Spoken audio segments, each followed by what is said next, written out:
Hello, everyone. Welcome to this YouTube live session.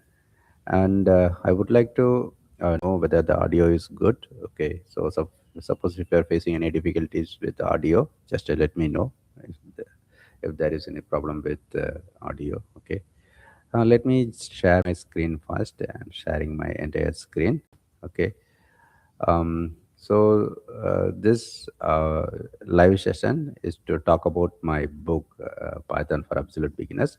Actually, I released this book many years, I mean, many months back. Okay, like you can check that release date here, right? It was released on October 2025. Okay, so but purpose of this live is to just to go through all the details in the book so that people who are interested to learn Python can learn from this. So it is kind of apart from telling about the book, it's kind of Python tutorial. Maybe just giving overview about the Python. And based on the engagement, I will be giving details. Suppose more people are watching, I'll be giving more details. I will be otherwise I will be just giving overview. That's what plan for this live. If you face any audio issue, just let me know. Okay, if anyone is watching this live, okay.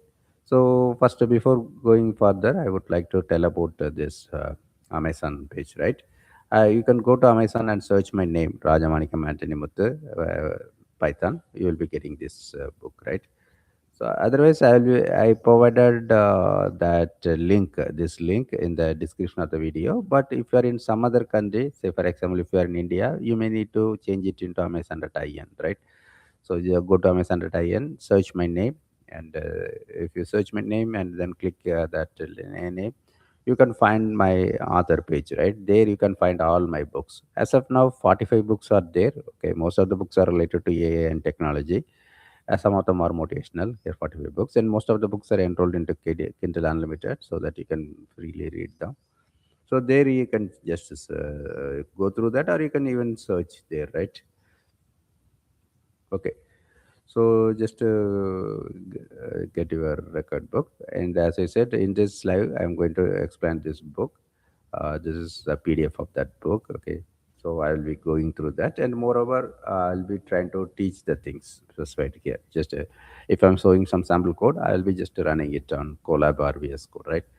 So that's how I decided to proceed this live session. And moreover, if you need personal teaching, suppose if you want me to teach personally, remotely, through TeamViewer or Google Meet or something, that case you can just contact me. Maybe I already talked about those things many times. You can check the details by going through my previous video. And moreover, I did a lot of live session for teaching other concepts like RAG. Recently, I did 2 hours of live tutorial to explain RAG, retrieval augmented generation. If you are interested in that things, just check my previous live sessions. Okay, and as I explained earlier, I will keep on like talking about various topics in this concept live. I understand that YouTube is not suggesting my video to others. Still,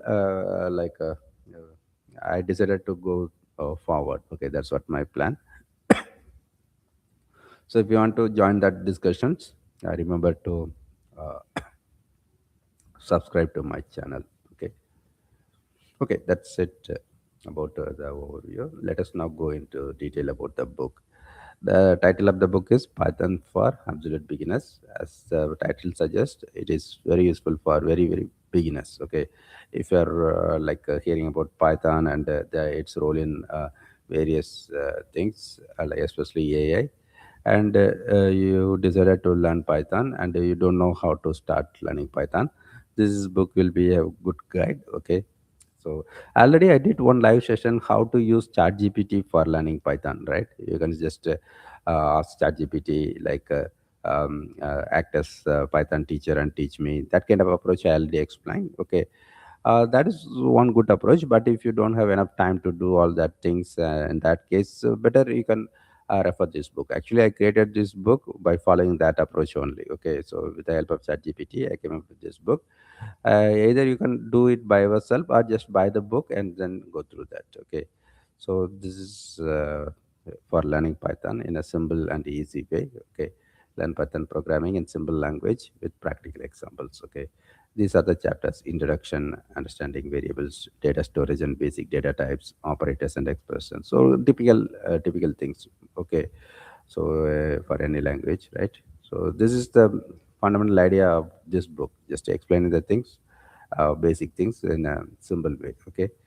And here, as I specified here, you can get my AI course, because most of the people I understand, they will be interested in learning Python because it is getting used in AI development, right? So you may be interested in learning AI also.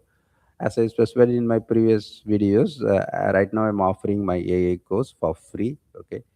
So check my previous video. Limited time offer. Okay, I'm offering 100% discount code, so that you can get my AA course for free. Okay, it has 8 hours of videos and lot of ebooks. Even this book will be included there, right? Okay, this is for absolute beginners. Okay, who want a practical, clear, and reliable introduction to Python, right? So, so it's a general purpose. So it can be for anything, web development or EAA. So just a basic. Okay. So if you are interested to get this book, as I said, you can buy from here.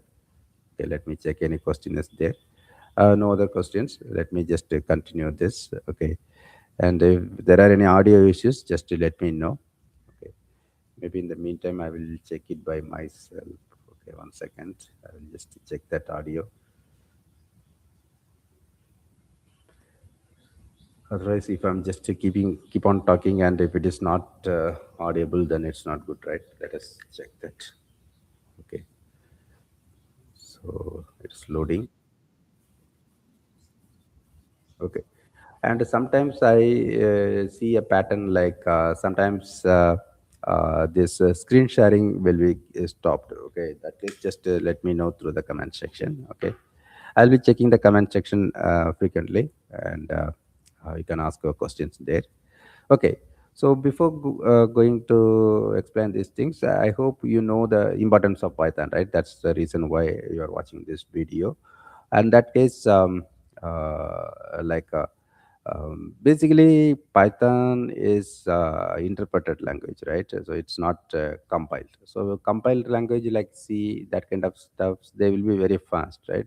But Python is still limitation compared to other compiled language. The speed limitation is there, but still, because of all the other advantages, it is becoming very popular. And these days, as an alternative, TypeScript it's becoming very popular. Okay, so in that case, you need to consider those things also. So as of now, it's important to learn Python. The key thing is, in case of anything, whether it's LLM applications or any kind of new software or any kind of models are coming up, mostly they will be providing the sample connection code or API explanations or libraries. Everything is mostly in Python. Maybe they will be providing in other languages also, but the key or primary thing or default thing is Python. So it's like it's becoming an ecosystem, right? So there are a lot of Python developers and a lot of Python resources, and like companies are giving importance to Python. They are giving importance to Python because a lot of Python developers are there. A lot of applications are using Python. So since a lot of applications are using Python, again, we are getting much more Python developers. So it's going in cyclic way, right? So it will be like it will be there for a long time, at least for a certain period of time, right? So that's okay. So we know Python is important, but still there are alternatives are there.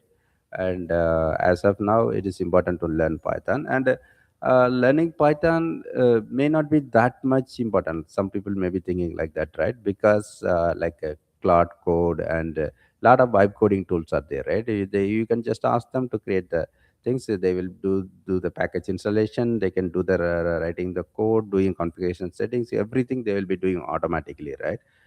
But that may be looking good, okay, but there are a lot of risks are there, like version problems and the shutdown time period of Cloud Code or some that kind of tools. In that case, maintenance or like fixing any emergency bugs in the production will become very tough.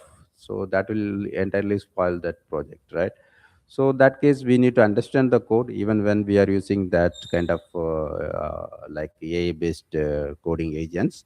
In that case, still we need to understand the basics. Okay, so that is the purpose of this book, Python for Absolute Beginners. So whether you are a developer or even business person, understanding Python is important. Even in case of ChatGPT, if you are asking to do something internally, it will be creating Python code and then it will give the output, right? So if you understand the Python code, how to run it, even you can make some improvements to that things instead of spending time in prompting, right? So that kind of things are there. So it is always important to learn the Python, whether you are a developer or non-developer. That doesn't matter. To use any kind of AI tools or anything or develop AI tools, it is always important to know the basics. Okay. So if you decide to learn Python, it's a good decision. Just go through that. And as I said, you can just buy this book, or if you need some personal guidance, maybe you can contact me. Okay. If you want to complete any project or something, if you want to know the best things. Okay, but primarily I focus more on teaching AI, especially RAG and AI agents. But Python is fundamental for that, right? So if you are in that direction, it is a starting point. In that case, you can contact me. Okay. Okay, but I prefer to teach RAG other things. That's what my high priority, and come doing any kinds of projects. That's what I am doing. But anyway, if you want to learn Python and then later on decide to learn other things, okay, in that case, even I can teach personally that Python for affordable hourly charges. That charges I already explained in that blog post, right? You can go through my blog, search QPT blog on Google or any search engine, and then click this first link, Quality Point Technologies. QPT stands for Quality Point Technologies. Just to click that link, and you will be seeing a lot of blog posts about AI, including Python. Okay, so hundreds of posts I have added recently about AI, and moreover, I have been running this site from the year 2008 itself, and I have added a lot of blog posts, including web development related things, software testing, test automation using tools like QTP. So a lot of information is provided in this blog. Okay, so right now I'm talking about this one-on-one AI coaching. If you are interested to get one-on-one AI coaching or any kind of Python, SQL, if you learn something related to the IT industry, and if you want to be familiar with the latest things, and that case, just go through that. Here I provide a lot of information, like sample videos, free ebook downloads, everything is there, and even feedback from previous learners. Okay, and I provided my email ID also, rajamanikam.a@gmail.com. Even I will just share this link through this chat also. Okay, I just added that in the link in the chat. Okay, just to check that. Maybe I already talked about those things multiple times. I don't want to spend time here. Let us continue this Python. Okay, first chapter is introduction to Python. So Python is the most popular and beginner-friendly programming language. Okay, it is used by students, professionals, and researchers. Especially researchers are using it extensively because for them they have a lot of libraries. They can easily use it without having deep understanding or spending time with coding, right? So that's what especially data analysis, automation, machine learning. Okay, so reasons to learn Python is obviously easy to read and write. Python uses English like syntax that attracts many people. So if you go through the code, even if you don't familiar with Python much, you will be able to understand the code, right? Anyone can easily understand the code. So if there are many people to work in a project, so someone is not related to any development or any, they are not programmers, still they will be able to understand, so that you can do the discussions easily, right? So that kind of easiness is important, not only for programmers, for other people involving in that project. So it's a versatile. Okay, so we can use it for web apps, we can use it for data analysis, machine learning, automation, and games, agents, everything, right? And a large community, millions of developers use Python, so tutorials and help are widely available. Lot of libraries, extensive libraries, thousands of built-in and third-party libraries make programming faster. Okay, you can check that libraries by visiting pypy.org, right? So Python packages are listed here. Okay, PyPy. So here more than uh, 794,000 projects. Okay, so you can search for anything if you want to do something with, say for example, Tamil language. If you're, so they, for that also you can get a lot of things, OCR, Tamil, everything is there, right? And if you want to get like some kind of data analysis, you can get a lot of libraries for that. And installation is very easy. Just if you know the package name, you can just, I will talk about package other things in the coming things. But if you know the package name, you can just install it using pip installer, pixie, like a lot of uv, lot of simple installation things are there. Normally we will use pip, and just you can say that pip install that package name, that's it. It will be part of your development environment, okay?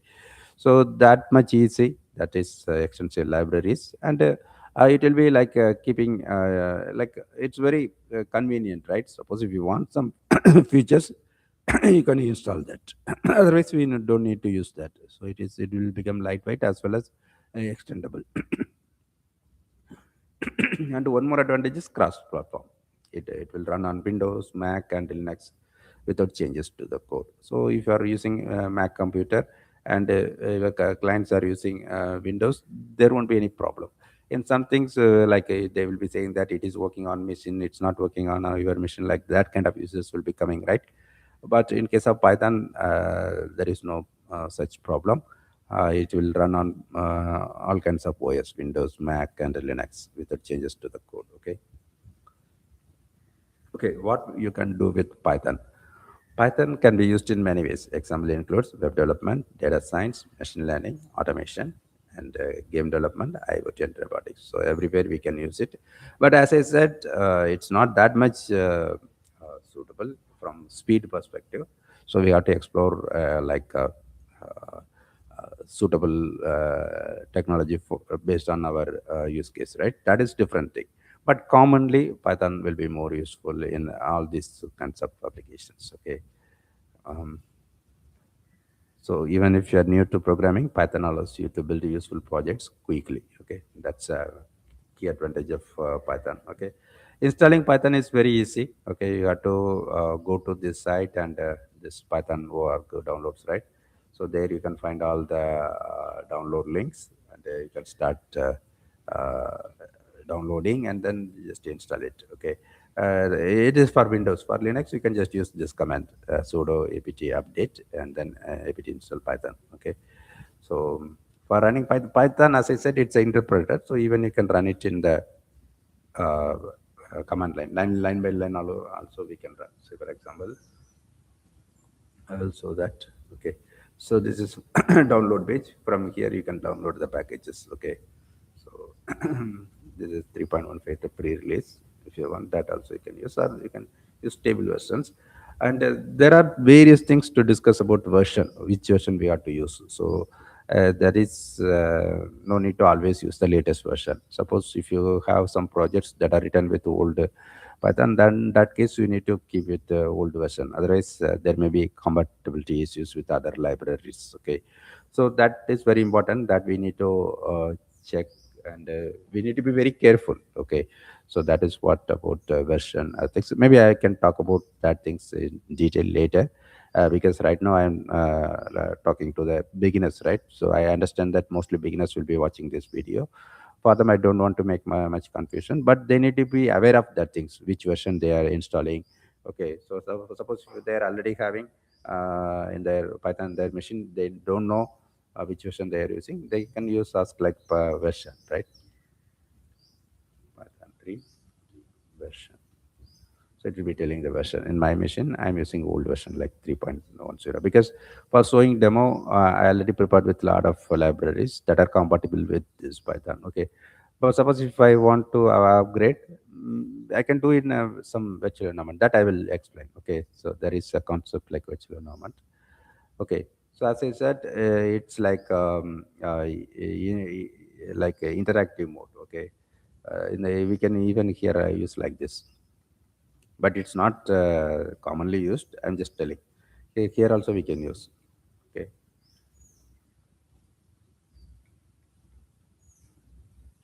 that's it. You can just type the commands here. And as I said, it's interpreted, right? Line by line, it will use. Say, for example, if you assign x equal to 2, you can do and y equal to 3, and then you can print x plus y. Okay, so we can use it like this also. Maybe for checking something, other things, it may be useful. But normally we have to use some IDE, right? They will provide a code completion, and moreover, like now Cloud Code, everything is there, right? So that is a separately different thing. That's what I'm telling. We need to understand the basics. Suppose in case there are some problems, we have to like get back to this basic things to troubleshoot the things. But normally we have to use the advanced things like agents, coding agents like Codex or Cloud Code, so that everything can be automated. But they won't be without issues, right? There may be issues, and we need to sort them out with the help of, or troubleshoot them with the help of our understanding about the basics of the language. Okay, so that is very important. So in that perspective, we need to know these fundamental things. That's what I want to share here. So that is one approach, but normal approach is this files, right? We can just create a hello, this kind of Python file. Python file extends is .py, and we can run like this Python hello py. So maybe I will show that. So maybe here the download, I will just create one file,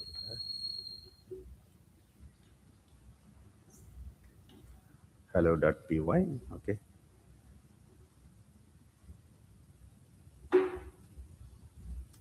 I'm using Visual Code Studio, like that IDE, Visual Studio Code, VS Code, right? Suppose if you are using some other tool, you can use that, or even Notepad also you can use. Suppose if you don't want any auto completion other things, and if you need very lightweight IDE, you can just use that also. That is your preference, okay? Uh, because it's a text file, right? We can use any text editor, okay? So this is this idle that will come with Python. So that's not that much flexible. VS Code will be good, and many people are saying that PyCharm is very excellent like that. Okay, and like for demo purpose and for learners, Jupyter Notebook is will be good. Okay, so that I will explain those things one by one. Like and as I said, even we can use the command line. Okay, so we can just go to Python and go to the interactive mode, and there also you can execute the Python commands. Okay, so that is one thing. And right now the ideal, that's a like best thing is using IDE like VS Code. Okay, so that's what now I am going to show. Here we created for hello.py, right, and then we can print hello,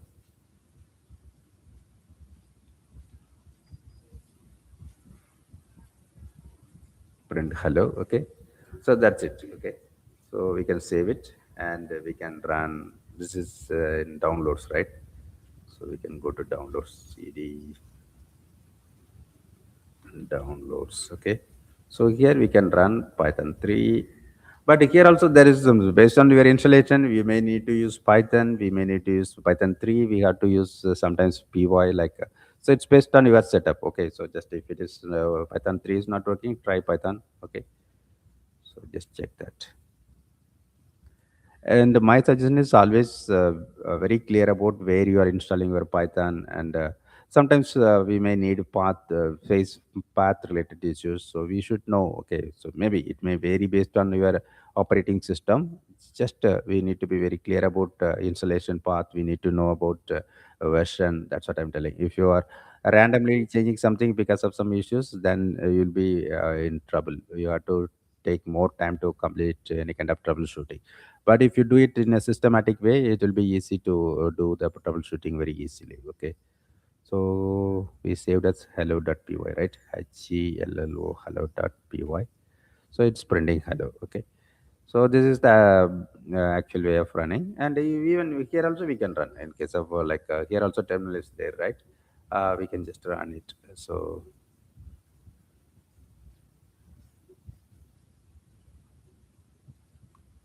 okay, here also you can run without debugging or run. Okay, so first time it will be asking trust, right? Okay.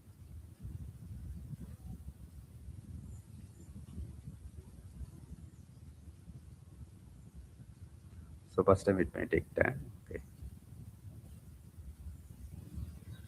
Okay, so if you are planning to use Python, I would suggest be familiar with this kind of IDE, Integrated Development Environment, right? VS Code is commonly used here.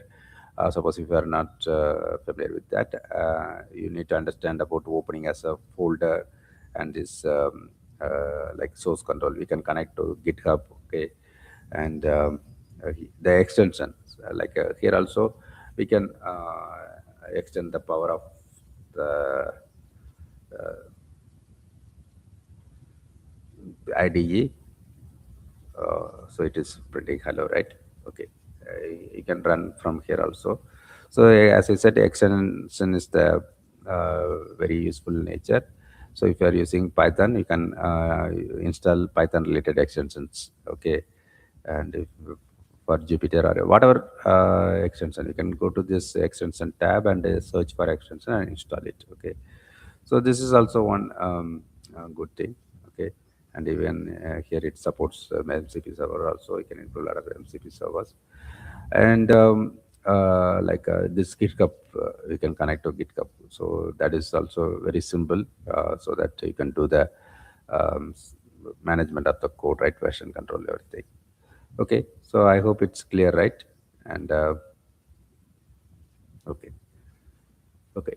So as I explained, you can use the Python as command line also. You can just type the code one by one in the command, or you can use like put the file in the code in the Python file and run in like Python and that file name on the command line, or you can use IDE and here in the using the run button you can run it. Okay, here it will be having built-in terminal, there it will be running. Okay, so you need to know these things, and according to your preference, follow whatever is best suitable for you. Okay, and okay, so here, PyCharm, many people are saying it's the best one, but I don't have right now. And Jupyter Notebook, okay, Jupyter Notebook. Here even here also we can use Jupyter Notebook. In case of Jupyter Notebook, like here if you open new IP1 by file, this one, right? IPYNB file, okay, that is Jupyter Notebook. You have to install that. If you install, even you can use it from like VS Code, or you can use it separately also. Here, maybe somewhere the menu once you install Jupyter, you'll be getting that also. Okay, um, okay. So that will be like very useful for beginners. Maybe I will show it in a Colab, which is using like Jupyter Notebook. You can go to Colab, google.com, or just search Google Colab. Okay. If you are very beginner, it will be very useful for you because in your local you may face some version problem, computing problem, right? So that will be basically some distraction or that will be the blocking point for beginners to learn something, right? So if you are beginner, if you want to go forward without much struggle, I would suggest using this Google Colab. Okay, so go to Google Colab and then create a new notebook. Okay, and here Google will be providing all the computing power, RAM, everything, right? So this is also Jupyter notebook. That's what I wanted to highlight here. Okay, so and it is integrated with Gemini also, so that code autocomplete and everything will be provided. Even you can do analysis about any kind of errors, and it will give the suggestions to fix it, and even you can ask it to fix it automatically. Okay, so as a beginner, it will be useful, and it is not recommended for actual projects. That is different thing, but for learning things, especially for machine learning and data analysis or things, it will be useful. Here also, you can just say print hi, right?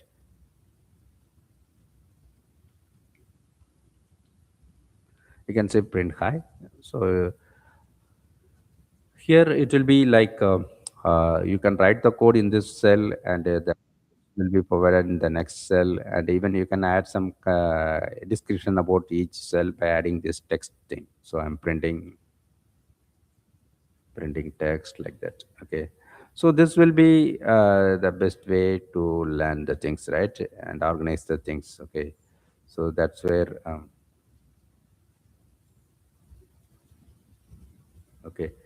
And suppose if you are running a code to show some visualization, you can see it here, and you can show it to your management or business people to discuss something, right? You need not run the code and something, right? So it will be pre-built, ready made. But if you want to refresh it, you can run it again. Okay, so it's a good way. Okay, so like we can write the code, we can see the results, and we can add comments. But basically, it's a Jupyter notebook. Okay, so even you can run it from your local computer, and you can use that Jupyter notebook extension, and even you can use it in the VS Code itself. Okay, so as a beginner, you need to understand. But once you are familiar with the things, if you are completing your fundamental learnings, mostly you will be working with these kinds of IDE VS Code. Okay, so doing the program, because in case let me tell the shortcomings also here. If you're going to use some kind of API key or something, you have to use this secret. But in actual production, that may be somewhat different, right?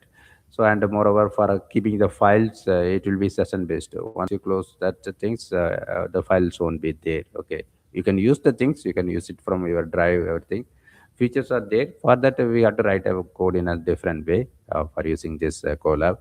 That is unnecessary, right? So because in that the end, we are not going to use it in our production. Okay, so yeah, I am not saying that it is not useful beyond certain limit, but my suggestion is you can use it in a beginner stage. Okay, and it is better to move forward to the proper arrangement of the code, and that can be moved into the production, right?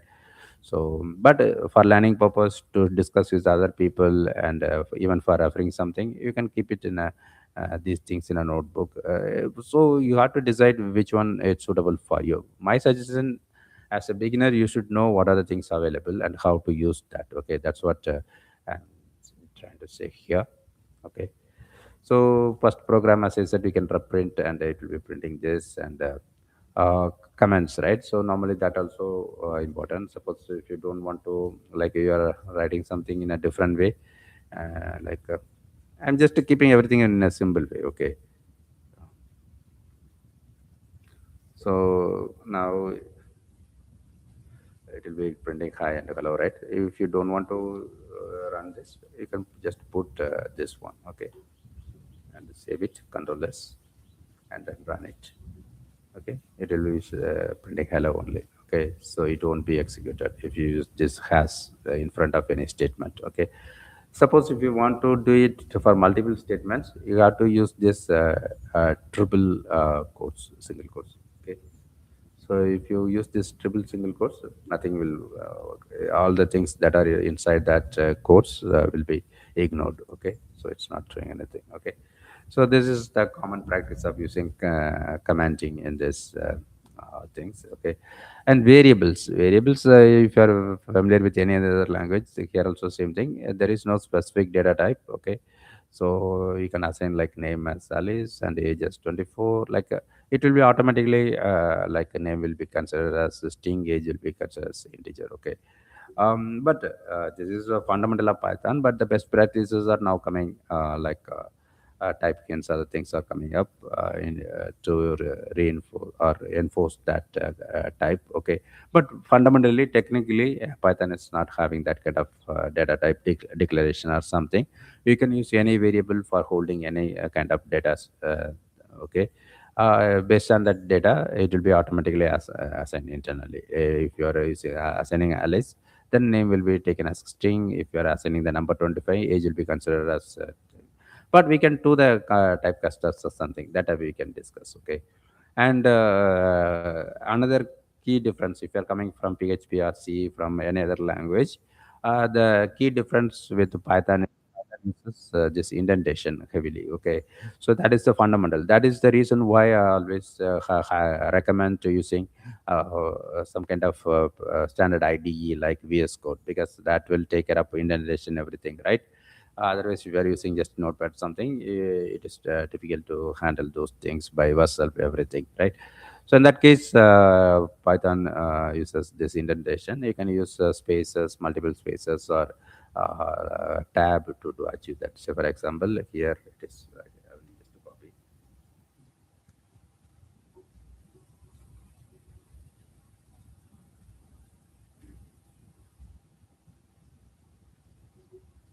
Okay. So here and here also you see the syntax, right, somewhat different, right? So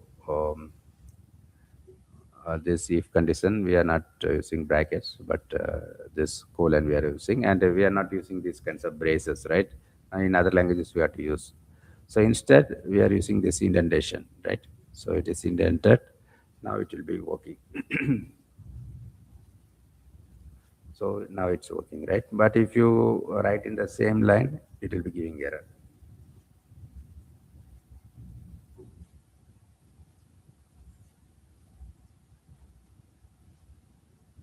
So it's saying that indentation error. Okay. So this is important thing in Python. So it improves the code readability and avoids unnecessary brackets. But we have to be very carefully in keeping the indentation properly. Okay, that's the thing. You need to know about indentation. Okay.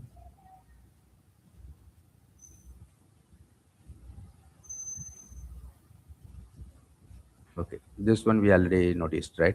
We can run it like this also from the command line. We have to run like Python, then Python file name. Okay, okay.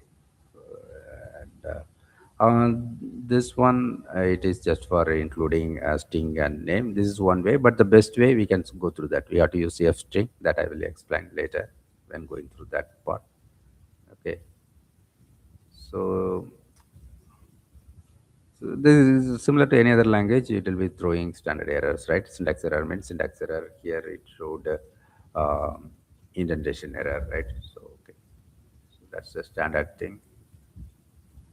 Okay, the summary is Python is simple, versatile, and powerful. Install the latest version from the official website. Code can be run interactively or from .py files.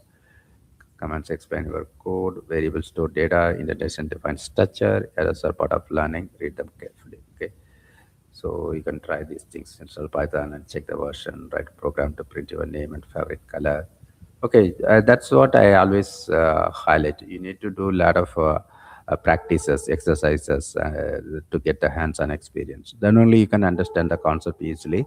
Something going through tutorial or watching these kinds of sessions maybe looking easy, but once you start working on your computer, you will be coming up with a lot of questions. So that's what I recommend.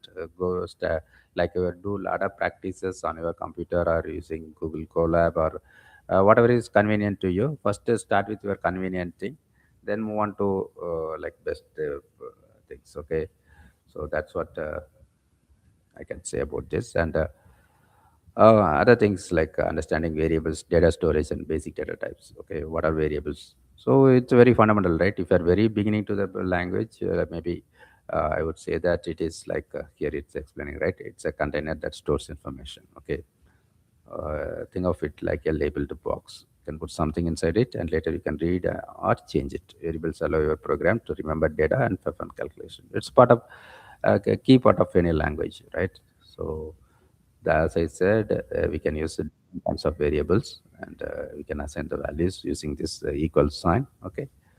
So name stores text, age stores whole number integer, height stores decimal float. So the variables can be used for storing various kinds of data. That's what the key thing.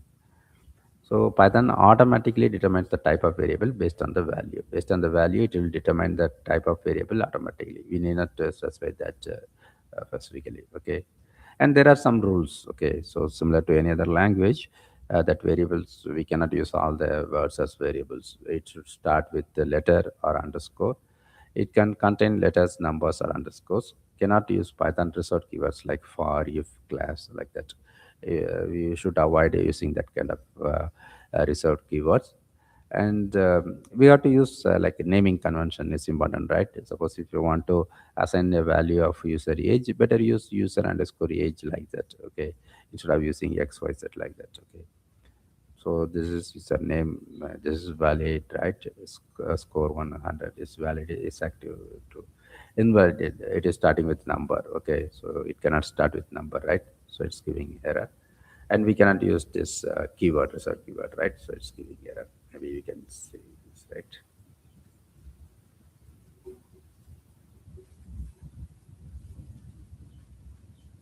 So here itself will give error. Maybe we can run it. So the editor also will be doing some mistake, right? Valid decimal letter. Okay. Okay. So basic data types. Python has several built-in types. The most common are integers, int, whole numbers, positive or negative. So we can assign like x equal 10, y equal to -5. If you type that, print the type of that x, it will be saying that int. Okay. So in case of floating point numbers, we can assign these floating point numbers. If you print type of that variable, it will be typing like printing as type as float, right? This is string, str, and this is boolean, true or false, right? Okay. And for displaying values, we can use print function to display information. Okay, so print a name like this. If you want to print a name, you can say print name, command name.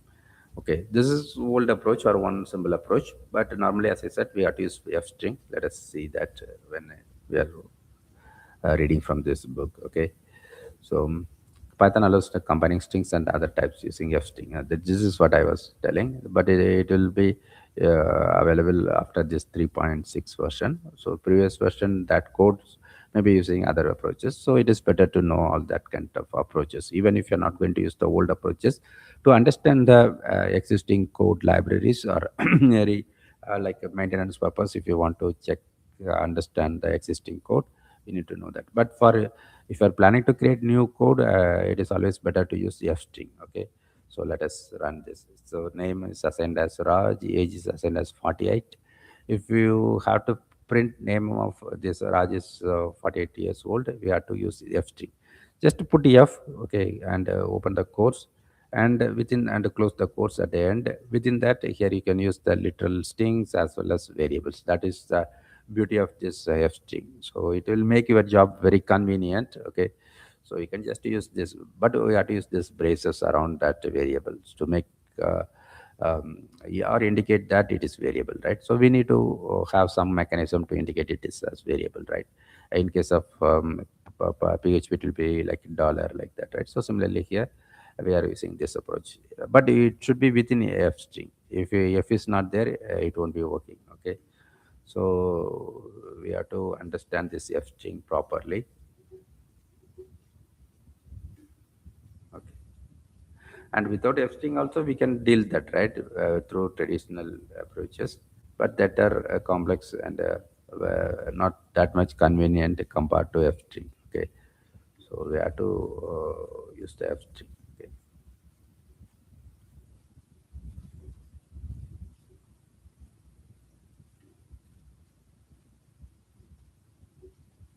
why it's giving error?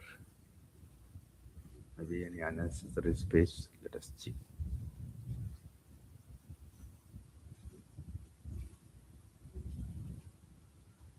Okay, let me check that.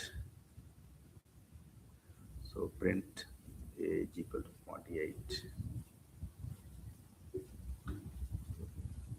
Okay.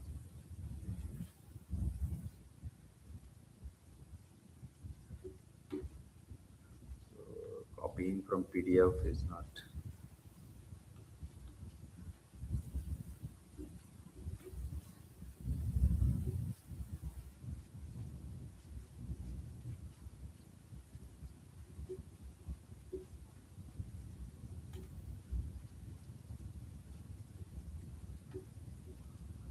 I will put it in somewhere. Some extra character is coming.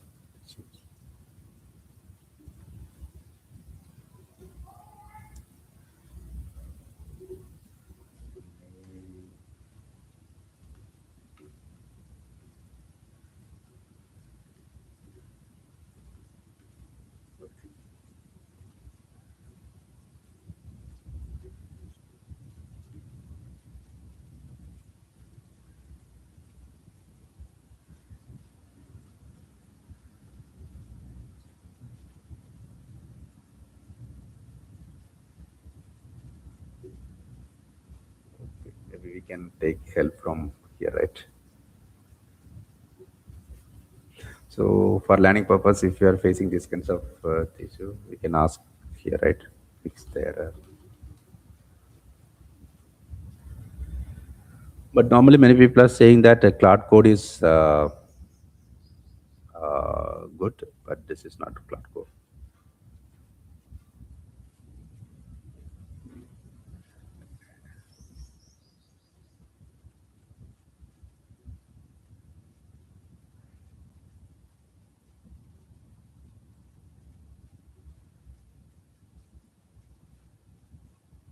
Okay, here what is giving as an universal character after that. So some universal character, but even I tried here also, right?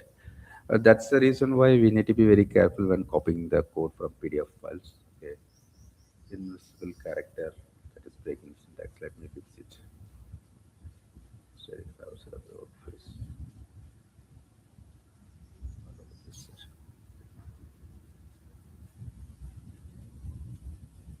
Okay.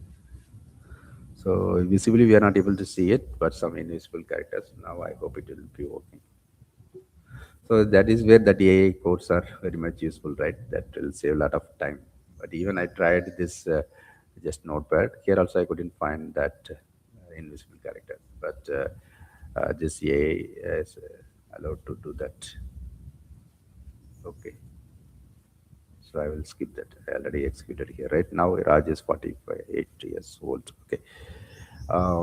So here we have to use this F string, right? F name age. Okay. If you're not using F, then it won't work properly. So, so it will be printing as it is, right? So if you want to consider this as a variable, then you have to put F. I think we can use capital F also. I will check that. Okay, we can use any case.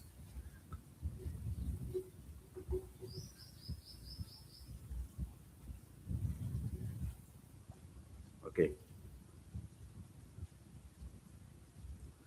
Okay. Next topic is type conversion, casting. So I already explained that we can use any kind of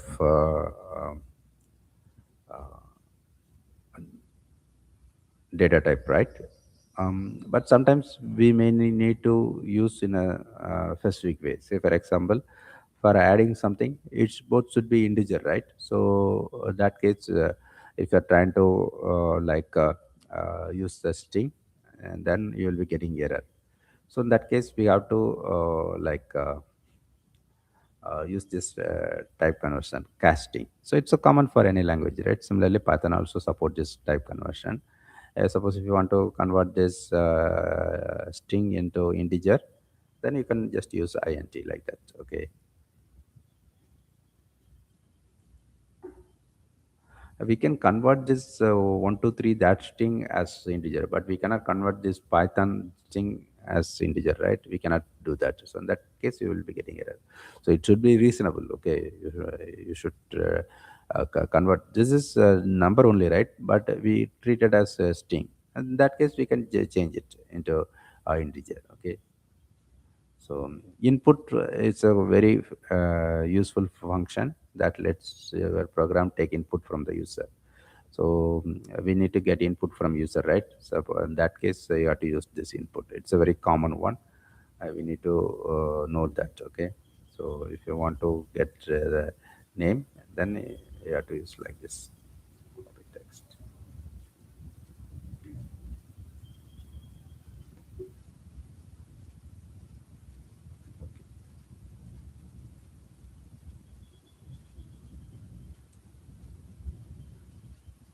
So it's waiting for user input, right? Then we have to say that name, not here. So now it's printing as hello Raj, right? So these are the very important thing, even for working with any AI applications. So, it is important to get the user input, right? In case of chatbot, we need to get the user question, right? So we need to use this input in many places. So we need to be very uh, ever familiar with that. Okay, so here, if you're planning to add two numbers that are input by the user, then you have to write like this. You have to uh, get the user number. It will be treated as string, right? So you need to convert into integer. We already studied about typecasting, right? So we have to do the casting, and then we have to sum it. Okay, so we can use the f string so that you can say that sum is this value. Okay, maybe I will show that. But I hope these things are very intuitive, right? Maybe in the next examples I will skip that things.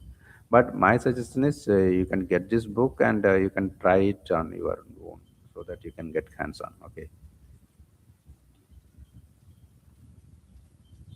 this one, print. So we are getting the user input and doing the typecast, okay, and then using f string we are printing that added values. Okay, so it's asking the first number because we use input, right?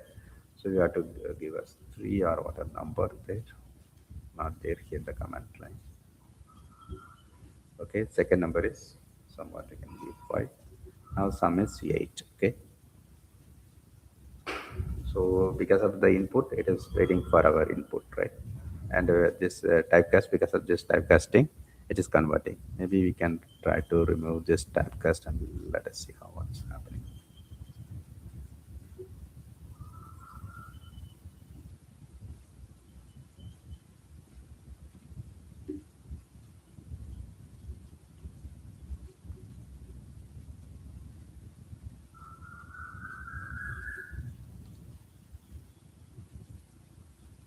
So now because of like typecasting is not there. Instead of adding 3 and 5 as 8, it is just adding literally, right? 3 and 5, 35. Okay, so we need to be very careful. Okay, so that's what or that is the reason why we need to be very familiar with fundamentals. Okay, suppose if something goes wrong in our code generated with the AI tools, to fix that you should know the basic things. That's what I would suggest. But in real application developments, writing all the code manually is not recommended this in this time period, right? So we have to go with Copilot or any kind of AI assistant tools. So a lot of people are saying that they are preferring Cloud Code, but if you don't have access, even you can use this kind of VS Code built-in things, right? Um, Copilot or whatever it is. So it's up to you. Okay, but it is better to use that kind of tools because previously everyone was using ChatGPT, Claude in that web interface, and they used to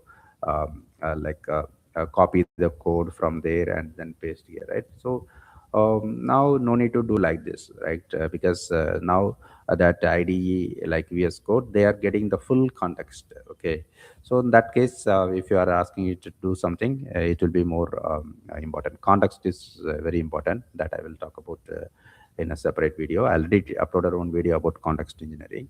Okay, so that is for AI agents, but even for using any kind of AI tools, providing more relevant context will give better results. Okay, so that way, I would suggest using these kinds of AI assistant coding assistants. Okay, but we need to keep the control of the code. We need to know the logic. We shouldn't allow it to do in a random way. Okay, that's what I suggest. But a lot of people are like going that way, fully vibe coding, that kind of approach. I won't personally, I won't recommend. Maybe other opinions may be there. You can share your thoughts to the comment section. And another advantage is file creation, configuration, everything can be done easily. If you're if you're planning to include your API key in the .env file, you can, instead of creating a .env file and putting your code there, you can just say that this is my OpenAI API key, put it in environment, then it will create the file, it will put there in a proper format. Okay, so that kind of advantages are there in kind of ASA coding assistant. So you need to be familiar with that also. If you're very beginner, I would suggest practicing something without that kind of tools, so that you can get some familiarity. Later on, you have to use that things. Okay, so that's what. So beginner convert inputs things to numbers. So you need to always do that kind of thing. Not only for this, if you know the fundamental operation of any language, based on that facts, you have to take or you have to be very careful in dealing with this kind of thing. Otherwise, you will be ending up with say we noticed right for asking to add 3 and 5, it provided us 3 5. Okay, so so that also one kind of addition, right? Literal.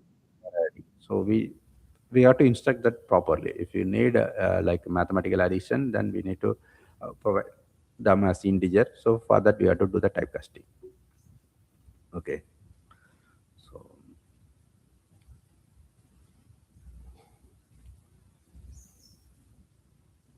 suppose if you plan to like age and this number, it won't work. Suppose if you have to do like this, you have to typecast as a string. But this is unnecessary. Like these days, we can use f string. Okay. So these are some examples. Okay. So these are the exercises. And next chapter is operators and expressions. Okay, operators are special symbols that perform operations on values or variables. They allow you to calculate numbers, compare values, and combine data. Understanding operators is essential to writing useful Python programs, right?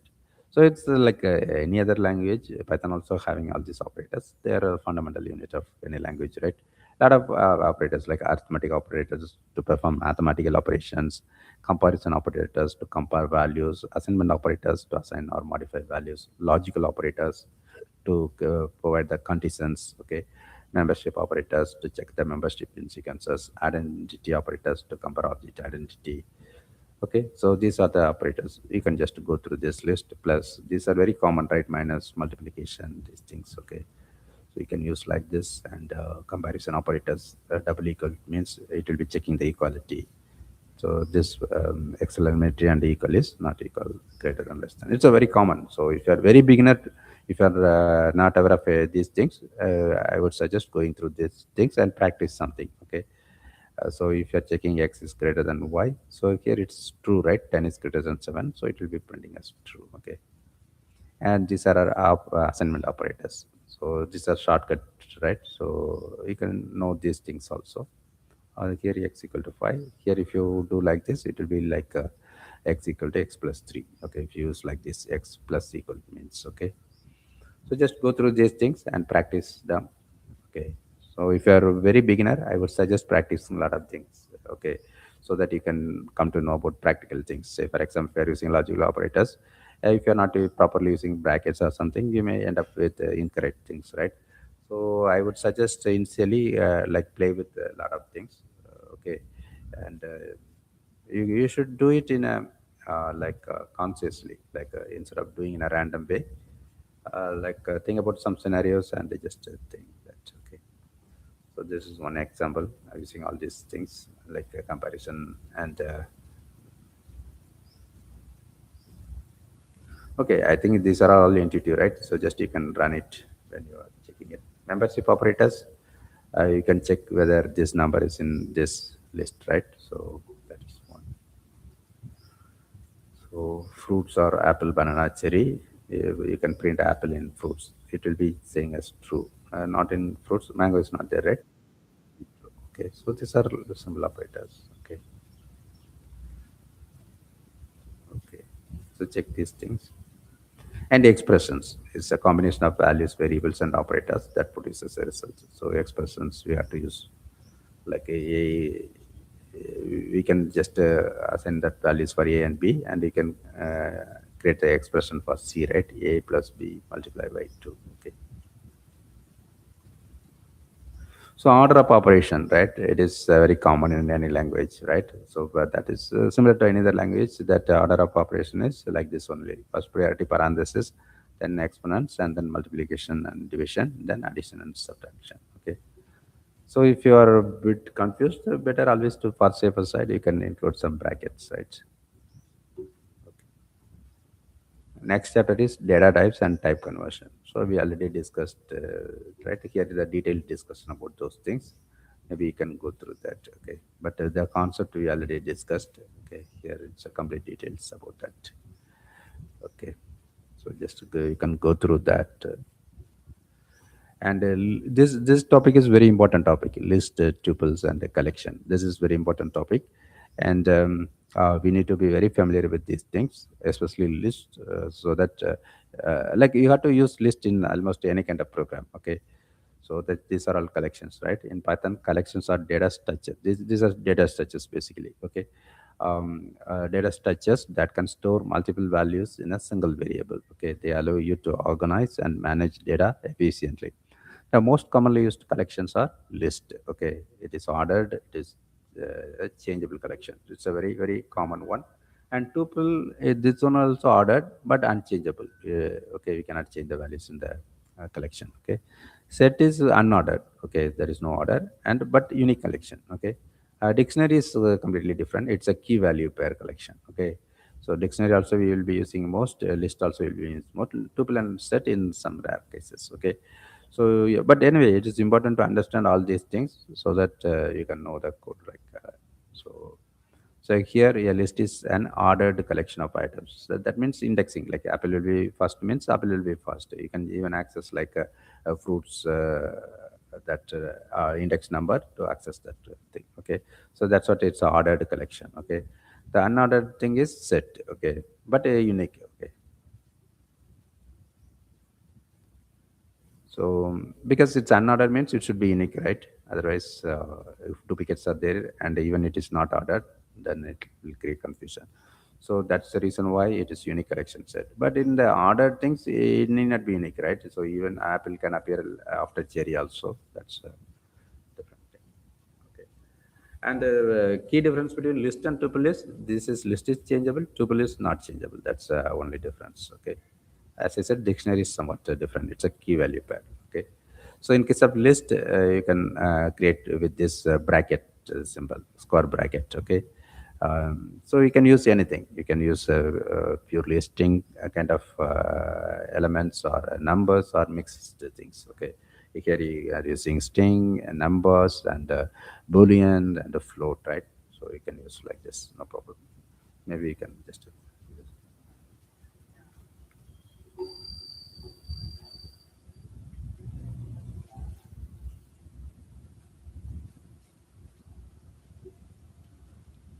so numbers, fruits or strings, right? Is mixed. Okay, so we can just run it, right? So there is no error. So suppose if you want to print, maybe you can print like print fruits.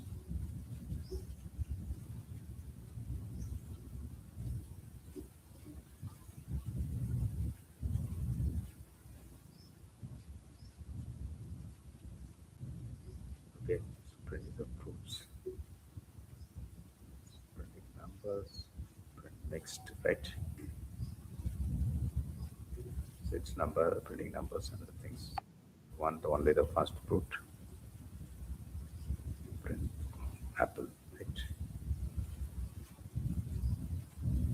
So it's printing only the apple. Okay. Okay. So let us move forward. So you are clear about list, right? List is a very basic unit. It will be heavily used in many places. So very familiar with the list. Okay. Fundamentally, you have to use this square bracket and you have to separate the items with the comma. Okay. But it can be strings, numbers, or any kind of mixed type also. That's no problem. Okay. So here, right? Even you can use like negative numbers also to go get the from the negative last item minus one means last item. And suppose slicing also important concept. We can use just if you want to get only the this banana and cherry, you can do like this, starting from second item and ending with that. Okay. And a lot of things are there, like even steps are there that we can see. Okay, but here as a beginner, I hope understanding everything in a A single session may be a bit difficult. So I would suggest understanding the overall thing. Okay, so in case of list, you have to know the format of list and why we are using list. Okay, and the key difference between the different data structures, right? So list, tuple, set, and the dictionary. Okay, but I hope I know that you will be understanding these things only after seeing some samples. But just to compare these things, just to get some idea. List means ordered and changeable. Tuple is also ordered but unchangeable. Set is unordered and therefore it should be unique. And dictionary is key value. Okay. So for modifying the list, you can just use this index and you can straight away change it. Instead of banana, if you want to replace the banana with blueberry, you can just do this. Okay, indexes are starting with zero, right? So one means it's second item blueberry. Like banana will be replaced with blueberry. Okay, for adding items, we can use this append. Append means it will add the item at the end. Insert means at location we can specify. Okay, that's it. So we can append or insert at specific place. Okay, and removing items means we can use this remove and or remove the index like del like this. Okay, but I don't know whether it's correct or not. Check that.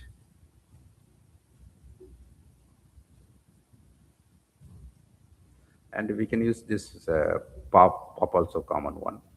This del one I don't know.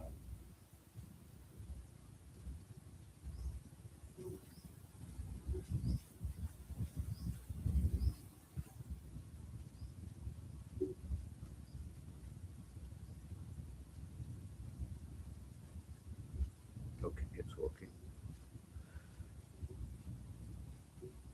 Okay, so pop also for removing the last item. Okay, so now it's clear, right? Even we can remove by based on the value. Suppose if you want to remove the apple, we can just remove apple. Okay, and operators like we can add like this so that it can concatenate both things. 1 2 3 will become 1 2 3 4 5 6, like, and we can even multiply so that each number will be multiplied. Okay.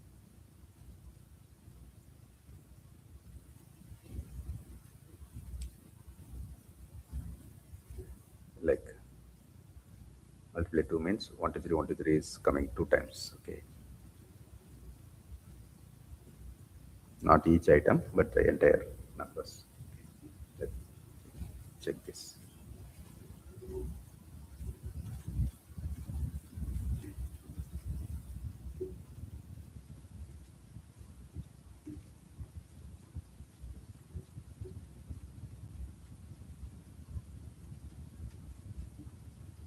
Okay, so it's coming 1 2 3 4 5 1 2 3 4 5, because in our example it is still 5, right? So it's like this. Okay, if it is 3 times means it will be 3 times. Okay, that's it. Let me check any question is there. Donald said hi. Hi. If you have any questions, you can ask me. Okay.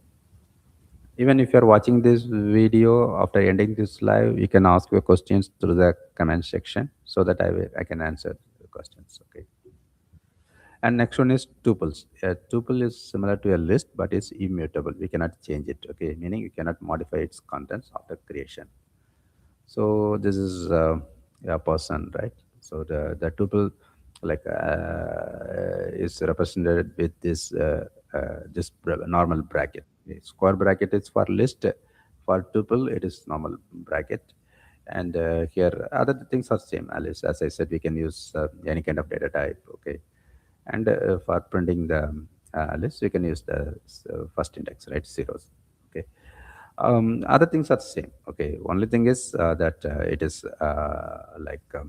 we cannot change it, immutable. That's the only thing. We can read that value but we cannot edit that. Okay, so we can think that's a read only version, right? The notation is you have to use this bracket. That's the only thing. So We can do the indexing, slicing. Okay, only thing is we cannot change, add or remove items. Okay, but we can concatenate with other tuples. Okay, so it's clear, right? So here, tuples are faster than list and are useful when you want to ensure the data should not be changed. So there are two advantages, right? One is it is faster compared to list. So if there is no need to change the things, then it is better to use tuples to make it faster. And it is like ensuring that data is not changing, right? So that thing, if someone is mistakenly trying to change that, then it won't allow, right? So for that kind of use cases, we need to use tuples. Okay, but normally list will be used because in most of the cases we may need to delete the list and remove some items, or like a lot of operations change the items, right?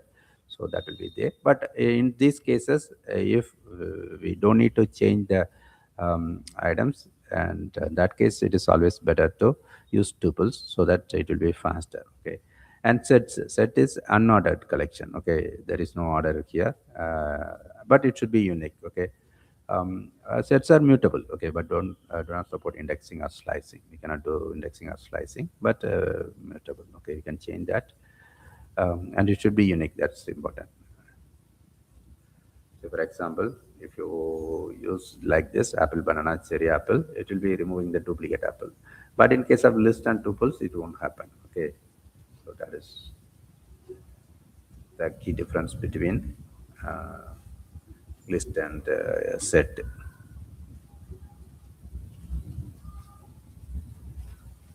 Fruits, apple, like we are having that.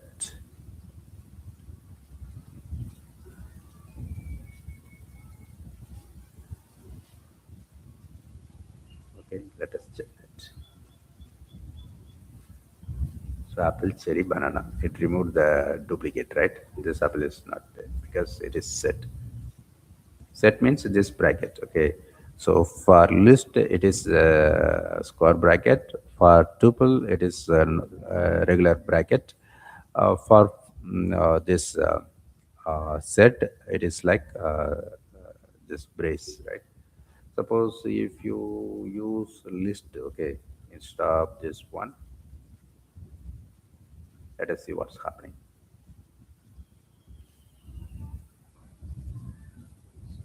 So it will repeat this apple, right? Now I hope it's clear, right? Okay, now I will put control Z. Okay, this is set. Okay, so set means it will be removing the duplicate because it should be unique, right?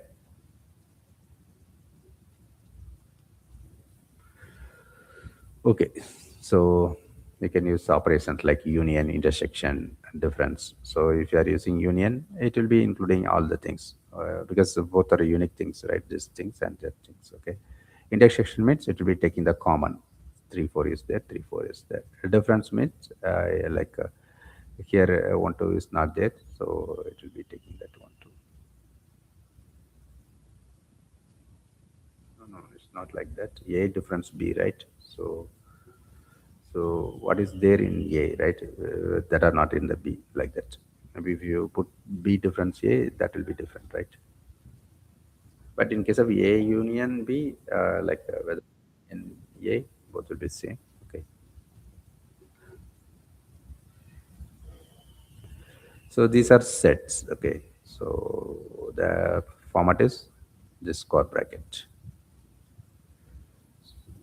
So here we are adding and removing the banana. Here, as I explained, sets are mutable. Only thing is they don't support indexing or slicing. And dictionaries again important one. As I said, list and dictionaries are very important. So just to know about what are tuples and sets, and in regular applications, mostly we have to deal with list and dictionaries. Okay, so a dictionary stores data in key value pair. That is the dictionary. Keys must be unique and immutable. So we cannot change the keys, and that keys should be unique. We cannot use multiple same words multiple times. Okay, and it can be strings, numbers, tuples. That's different. And values can be any type. Okay, so that's what. about dictionary. So dictionary, for creating dictionary, this is the syntax. Like we have to use the square bracket similar to sets, right? That is like we have to open and then close, and inside that, this is key, this is value. Name is key, Alice is value, age is key, 25 is value, city is key, New York is value. So we have to separate each item by comma, and we can separate the key and value, which is colon. Okay, this is the syntax.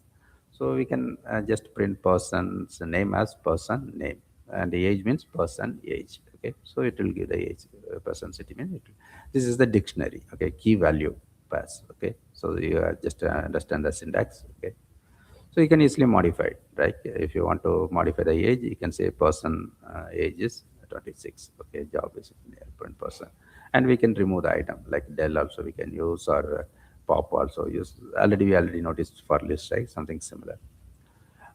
Useful dictionary methods. We can print the keys using this keys that function, and values means it will just print the values. Items means it will be printing like this. Okay. So list is ordered changeable collection.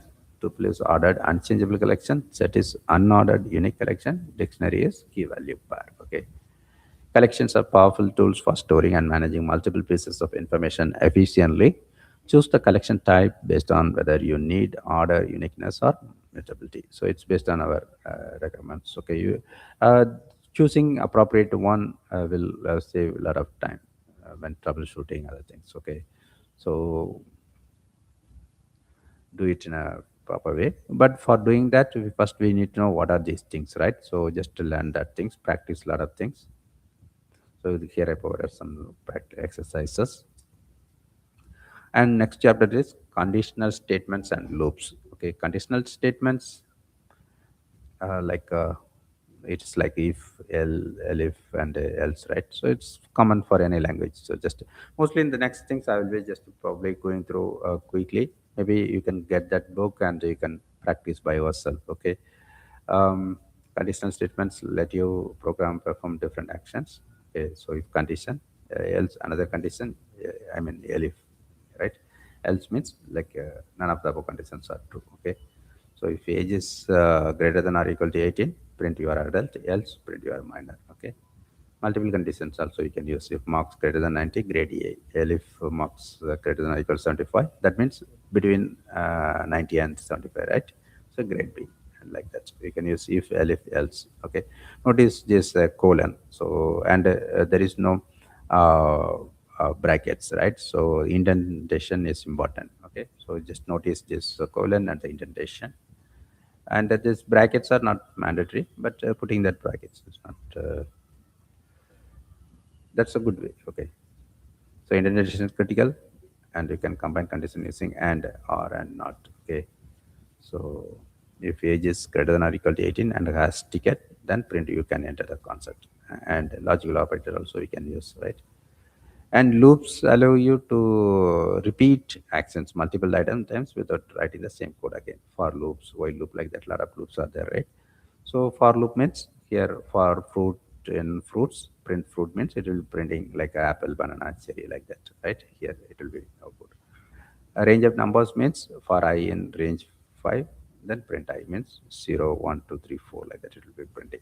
Okay. Range can be with the start stop step also.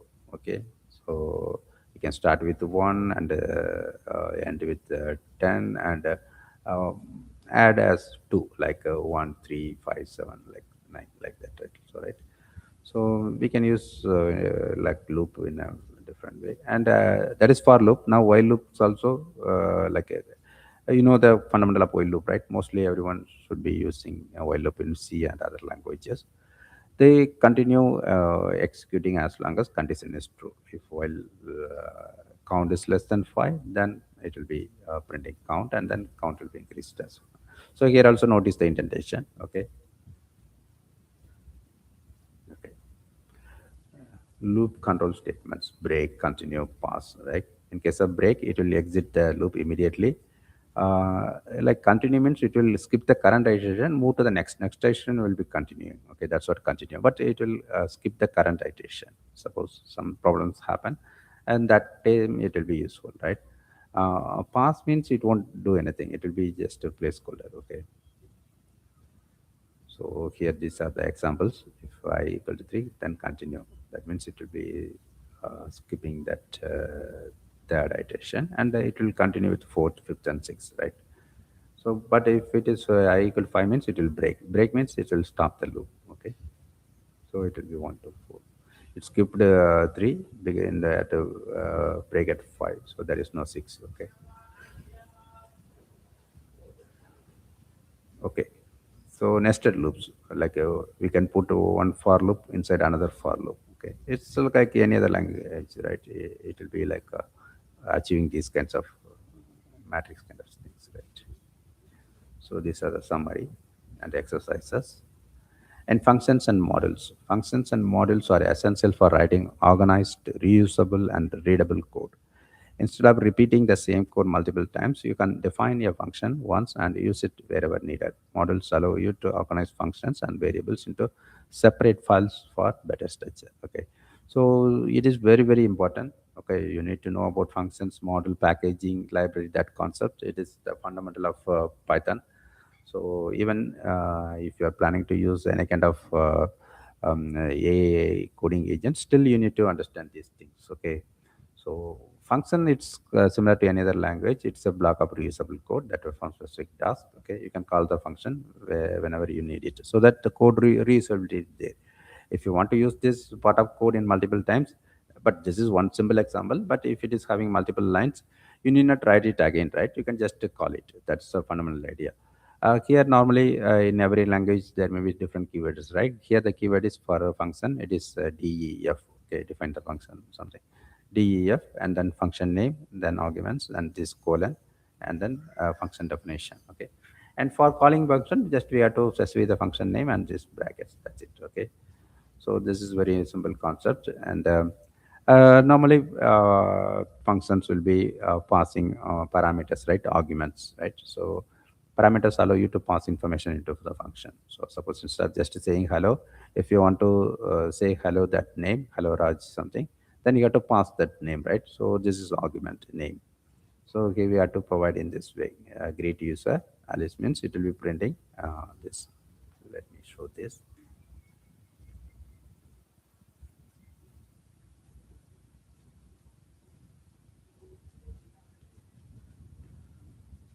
So this is the function, right? So function definition.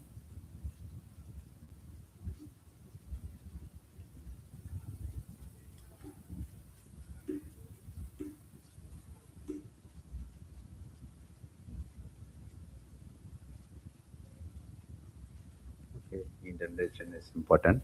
Okay, okay. So since I'm copying from PDF, this may be better. Next time I will open a doc. Okay. So it's saying that hello Alice. Suppose if I names like Raj,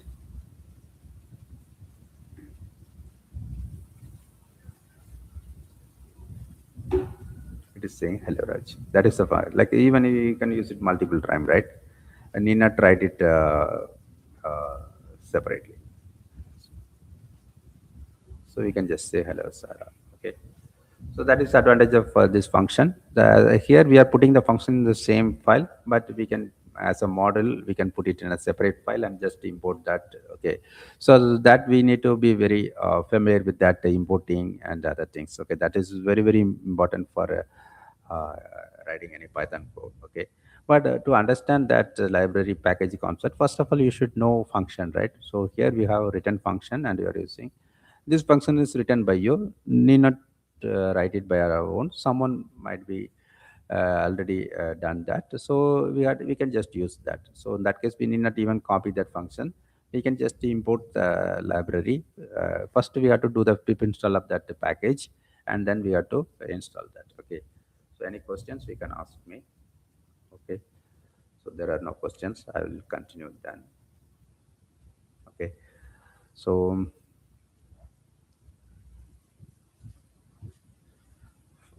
these are all functions with the arguments. Okay. And the functions with the return value. A function can send a value back to the part of the program that called it using return. Okay. So apart from just printing the value or something, even suppose in the main program can ask it to do some action, right? Here in this example, add numbers. It's passing a and b. It will be doing the addition of a and b, and then it will return the results. Okay. So the results can be printed then from the original file. Okay. So function can take arguments, function can return values. Suppose if you need any more details, you can contact me. And as I said, if you are very beginner, if you even if you don't know any other programming language, if you still want to learn Python, you can get my paid one-on-one AA coaching. Apart from teaching RAG, agents, everything, even if you need Python or any kind of basic understanding, I'll be able to effectively explain them, and then we can move forward with advanced things like RAG, other things. Okay. So here we can give the default value, like this is argument, right? Name, and suppose if we are not passing this, it will be taking this default value if it is defined in that function. Okay. So just we are asking greet here. Actually, we have to send the argument, but we provided the default, so no need to do that. Then it will be printing as guest. Okay. And if you pass the value, then it will take that value. Otherwise, it will take this default. Okay. That is what default and the keyword arguments. The default keyword arguments allow specifying the parameter name while calling a function. Okay. So here we are defining the function describe person, name and age. Okay. So we are printing a name is the age is old. Okay. Here we are sending that, right? So instead of just depending on that order of the arguments, we can just specify that name, argument name. In that case, no, we need not worry about the order. Though it is age is second, we can pass age as 25 from here itself. Okay. So this is keyword arguments, and it's a good approach. Okay. Suppose the function may change their order of the arguments or something. In that case, it is somewhat safety, right? Uh, so this is a good way of writing code. Okay. So this is keyword arguments, and this is default values. Okay. So we need to know that things also. But it's not mandatory. You can just pass the values. But in that case, you have to use the proper order. Suppose if it is name is defined as a first argument, then you have to pass the name as the first argument. Okay. So scope, similar to any other language, we need to be very careful with the scope of the variable. Variables can be local inside a function or global outside the function. Okay, so maybe you can play with the various values using the same variables inside the function and do some lot of operations, and then print from outside the function and again print it inside some whatever scenarios you are able to imagine. Just do that, and then you can get more idea about that. Okay. Yeah, but ideally, yes, we are assigning as a global variable because we are declaring outside that function. Okay, and this y is a local variable because we are defining using it inside the function. Okay, so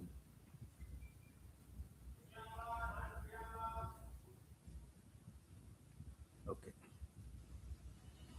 so this was a tips. That's what I'm telling. If you don't confuse the things, keep it very simple. A model is a file containing Python code, okay, functions, variables, classes that you can import and use in another program. That's what I was referring when I was telling about functions, right?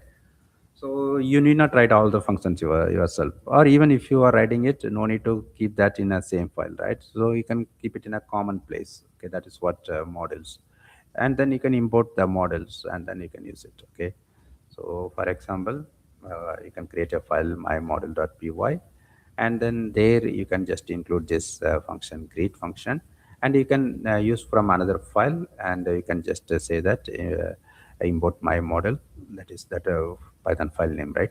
So you have to give that, and you can just use my model.greet alice. Okay, so that it will be using this function greet function.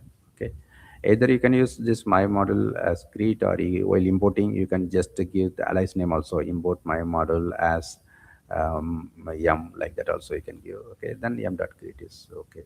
Okay, or directly also we can import greet, import that, I mean function. You can import the model or import the function. In case if you directly import the function, no need to provide these things. You directly can use as greet. Okay, so so here I provide the example, right? You can also import specific functions from my model, import greet. So in that case, you can just simply greet. No need to put my model dot greet. Okay. So just know about all these variations so that you can understand the code properly. And if you need more assistance personally, you can contact me for hourly based one-on-one AI coaching. Okay, and a lot of built-in models are there, math, random, data. We can just import them without doing package installation. But for external things, we have to do the installation, pip install, that we will discuss later. Okay, so but these things are built-in, built-in, but we have to import them. Okay, so for math, random, data. Okay, so to organizing code with functions models, break your program into small reusable functions, group related functions into models, use meaningful names for functions and models. Okay, these are the best practices. This makes programs easier to read, maintain, and debug. Okay, so just to follow those things and do these exercises. I would suggest doing exercises to be familiar with those things so that you can remember the things. Once you are good with fundamentals, then it will be easy for you to deal with any kind of AI programming or whatever you are planning to use. Okay. But my coaching, I'm focusing more on AI related things, right? So that's what I'm telling. But as I explained earlier, it can be useful for various things, even for website developments. There we have models like Django, Flask, right? So a lot of people are using that also. Okay. So working with strings. Strings are one of the most commonly used data types in Python. Okay. So it can be enclosed in single quotes or double quotes. Okay. So you can use like this or like this. This triple quotes are for multi-line strings. Okay, we were seeing this for commands, right? So, but if you are using it in the variables as assigning that things, so then that time it will be useful for multi-line strings. Okay, this is a multi-line string. So long text will be assigned like this. Okay, so either you can use single quotes or double quotes, triple quotes. Okay, I mean triple quotes of single or double. Okay. We can access individual characters in a string using indexing. Okay, so 0 means first character, minus 1 means last character. Okay, second character means 1, text of 1, like that. Okay, slicing. So similar to the slicing other that list things, here also we can do the slicing. Okay, if you want starting from third, then you have to always it will start with uh, normally. Okay, it will start with 0, right? Index is starting with 0. So if you are pursuing as 4 means it will be excluding the fourth, it will be at till third. Okay, that's what, because we are starting with 0, right? So here, for example, if you are like putting like this, it will like 4, right? Then P Y T heights. Okay. Here we are just starting from index 2. So in that case, it will first ignore Py, then starting from T, THOM. We haven't specified the end, right? So we get, till it will be taking the end. Okay. So here we are not specifying the starting. So it will be by default, it will be considering the starting. And so that index. Okay. So as I said, we can use minus also to count from the reverse. And string operations, we can combine the strings using concatenation, right? So for that, we can use this plus symbol. Okay. So for repeating, we can use this multiplication. If you want to repeat it 3 times, we already noticed that previously, right? And length of, that is for list. Here also we can use like the same length of string, len function. Their upper, lower, capitalize. So it will up, like a lot of nesting methods are there. So replace, join, split.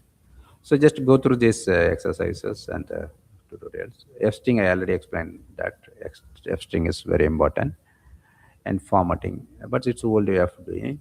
Okay, first strings are preferred. Okay, now escape getters similar to other languages. Slash n will be new line slash t tab. Okay,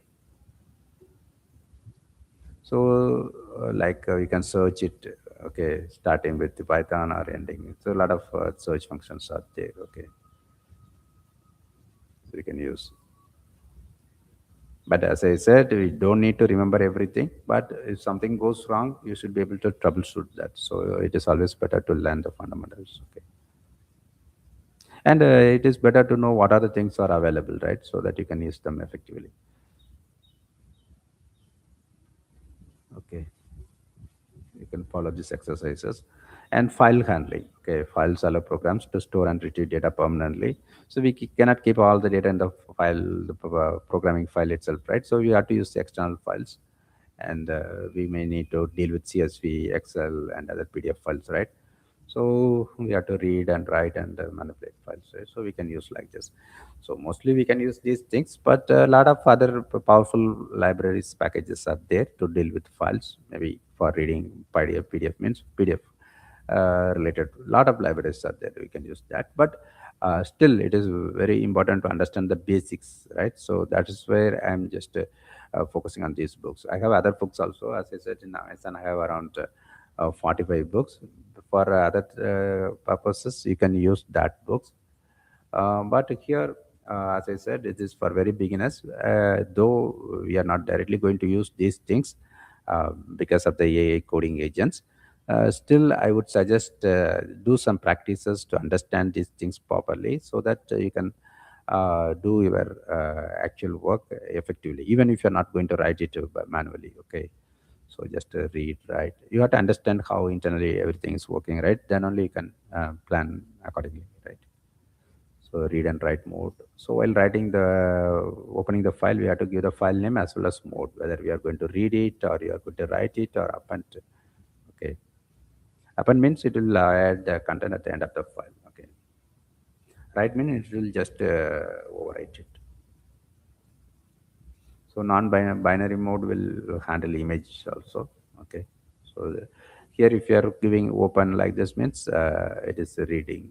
Okay, so for opening for reading, and you are reading it, that's it, and then you can print it. Okay, suppose if you want to read line by line, you read line, that's the command. Okay, so all lines as a list, then read lines. Okay, and we have to use like a file that close to free the system resources. Sometimes we may forget it, right? So for that with command is there. Maybe here we can see that. Okay, with statement.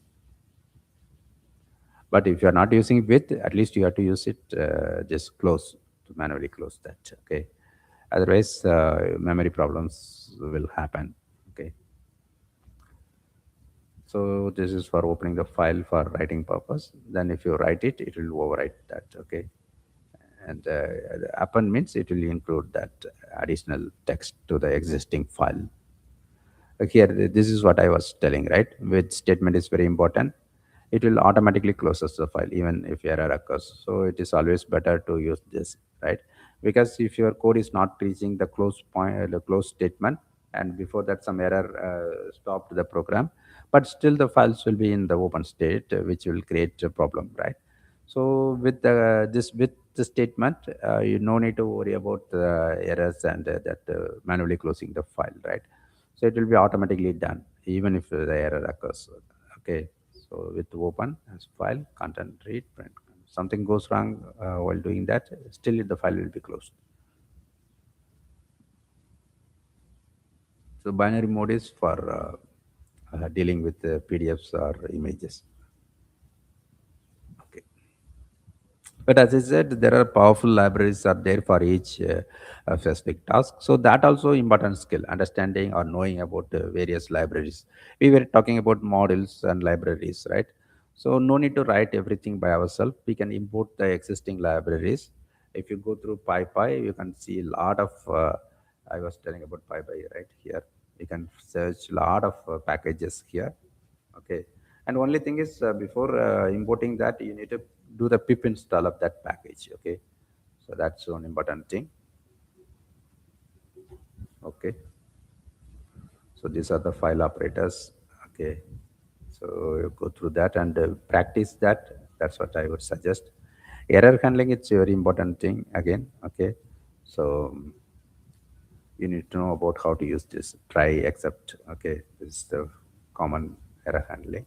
Okay, so you have to try here, whatever logic you have to put inside the try. If there is any error, means it will be giving that error exception, right?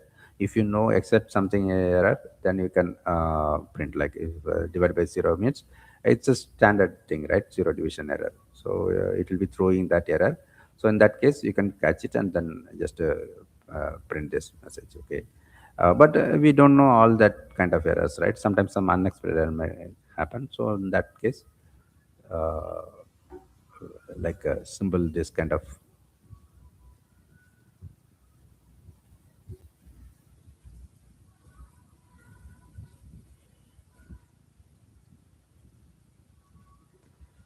So this finally I was talking about the file closing problem, right? So if there are any errors, whether the error occurs or not, something in that case we can just run this finally block. Okay, you are trying something. If there are any exceptions, you'll be saying giving error, whether it is throwing exception or not, irrespective of all that things, finally will be executed. Okay, and moreover we can raise our own exceptions also. You can raise your own exceptions using raise. This is useful to enforce rules in your program. So you can write like this, and you can raise suppose if age is less than 0, you can raise value error like that. So you can use it in some other places to give message. Okay, so it's a systematic way of dealing with error. So we can use this existing exceptions, and we can just print the message. Okay, you have to use try except and that block. And if you want to raise your own error message, you have to use this raise and then error message. Okay, and you can use that also, similar to the built-in things. If you raise something, you can in the exception you can use that also. So these are the common built-in exceptions. So as I said, you can create our own raise our own exceptions also. These are the built-in. Okay.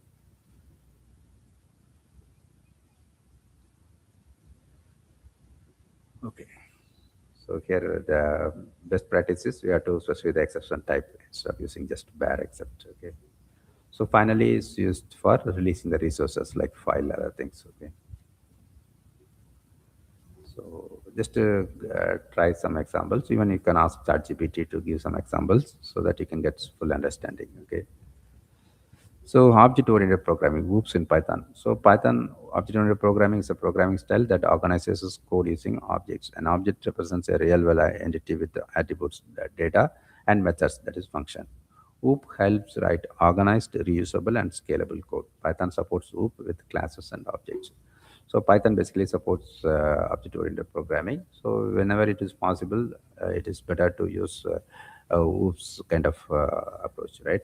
So I hope everyone should be familiar with these things, right? Whether you use Python or not, maybe from C++, Java, some two languages. While learning them, you should be knowing classes. So classes is like a blueprint for creating objects, right? So it's just giving the like how the object should be there. So object is the actual instance of the class. Okay. So here dog means here is species can and something. So that is the attributes, right? And a constructor. Constructor is the default function when you are creating the object. It will be automatically called. Okay. So that should be defined like this: underscore underscore init underscore underscore. Okay. And this is other methods, other class methods, right? So you can create other class methods. Okay. So you have to create the object like this. So class name and then these arguments. So as I said, they will be automatically sent to this constructor, and the constructor blocks will be executed. Okay, and we can use like this methods. The object dot that thing. Okay, object dot method is for tree. So it's a very important concept. Maybe I'm just telling about beginners, right? Suppose if you need more details, you can contact me. We can discuss. Okay. So a lot of things are there, typical inheritance, everything. Okay. So encapsulation, polymorphism, like So just know about all these things. It's a very important concept. Okay, and the libraries package again. We need to know, right? Thousands of libraries packages are there. They are pre-written code to perform common tasks. You can use that to save time. You need not to reinvent the wheel, right? Okay, so library, it's a collection of models, Python files containing functions, classes, and variables. Package, a folder containing multiple models organized within init that Python file. Okay, library is a single Python file or Python files containing functions. Okay, I already explained, right? We can keep all the functions and the classes and other things in a single Python file. We can use it. That is simple library. But package means it is a separate folder. Okay, it can have multiple models. Okay, so that is the difference between library and package, but mostly some people will be interchangeably using the words. Okay, so it's a mathematical library. NumPy is the package. Okay, multiple models. Okay, importing libraries, Python provides an import statement to use libraries. Already we noticed, right? We have to import the model, and then we can use that model functions and variables, right? And if you want to import specific function, we have to use like this from math, import this. So in that case, you need not specify like math dot. Here we are using math dot square root, right? But if you import specific function, square root and factorial, we can directly use that square root factorial like this. Okay, and we can use alias for libraries. Suppose if you are importing a numpy, you can just say import numpy, but instead of that, even you can write like this: import numpy as np, so that you can simply say np whenever you are using the next subsequent statements. Instead of writing numpy fully, it will space save, and readability will be better, right? So for installing external libraries, as I said, like someone already created a lot of libraries, right? So they put it in a package manager. So we can just install like pip install like that package name. Okay, so that will install the package in your computer. Then you can just import something similar to your own packages. Okay, so then you can start using it. Okay, so this is very very important. Mostly we will be using all the like third party libraries, right? So for connecting OpenAI, we may need library for connecting with that. So for whatever AI projects, it's important to know about using external libraries. Okay, and we need to know for which library we have to use install which package, right? So that's important. So using packages, multiple models, NumPy package for numerical computation. Okay, so NumPy array and other things. We can create our own model. So suppose if you have create and add, you can put it in the my model.py, and we can import my model and we can use it in our code. Okay, okay. So just go through all the other details. Okay. So in this one, I already introduced about list, right? Dictionaries. As I said, list and dictionaries will be heavily used. CSV, JSON. Just go through all the details here. I provide a lot of examples. Okay, and even get you can ask ChatGPT to give more examples to get hands-on. My suggestion is always like you use VS Code, copy this thing, and just see the output and do some changes and check what's happening. So in that way, you can save a lot of time in understanding the things. And this is the best way to learn something, right?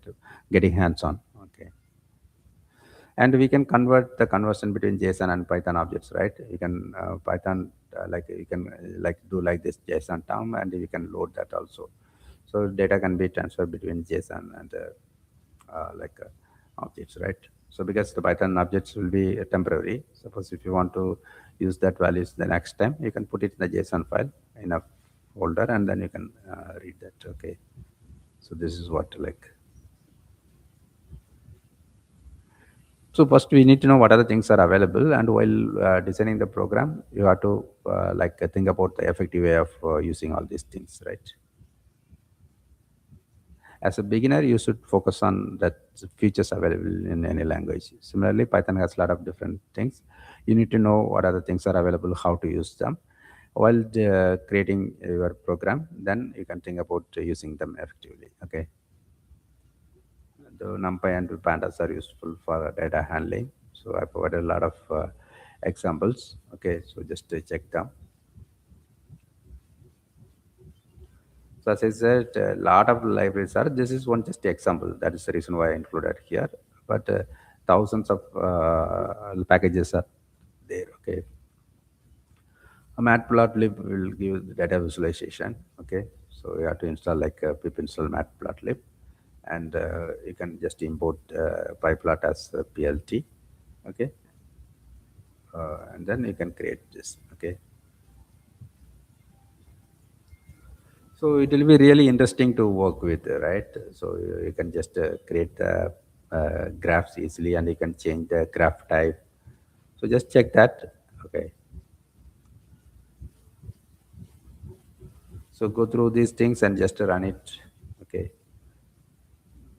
okay, machine learning. And as I said, this is for very, very introduction level for absolute beginners, this thing. So if you are very beginner, buy this thing. And other things you can easily go with that. And you can get a lot of information about Python and AI related things. And my blog also. Go to my blog, as I said, search for QPT blog, and you'll be ending here, landing here. And here you can find a lot of Python things. Maybe even you can search for Python. But primarily, I am adding a lot of AI related things, but even you can find some Python resources also. Okay. So check that and practice a lot of things. And if you need personal guidance, contact me for affordable hourly charges. I can do one-on-one AI coaching. Not only, as I said, not only AI. If you need basic things about Python and how to do the coding using AI tools or whatever question you have, we can discuss. And right now, I charge very, very affordable price, so you can make use of that opportunity. And if you have any questions, you can contact me. You can ask them through the chat. I will be answering them whenever I have time. Or if you need personal AI coaching, you can contact me by sending email. Okay. So I provided that email ID, right? So click this one-on-one AI coaching from my blog. You will be seeing this page where I provided my email ID. You can use my email ID, right? Any other questions? Just ask me. Let me check when any questions are there. No other questions. Okay. So mostly I will be stopping here then. So here is just to go through the Python related things. So Python, the basics is very simple only. Anyone can easily learn. But as I said, it is fully extendable with libraries, right? So based on your use cases, whether if you are planning to do the deep learning model developments, then you need to learn about PyTorch, TensorFlow, that kind of libraries. You should know what are the libraries are available. So that kind of knowledge is very, very important. First thing is basic language, that of Python. Then you need to know the existing libraries. Then you have to choose the appropriate library for your things. Okay, so you can explore the libraries by going through PyPy, this website. From here, you can whatever package is available here, you can do the pip install on your computer.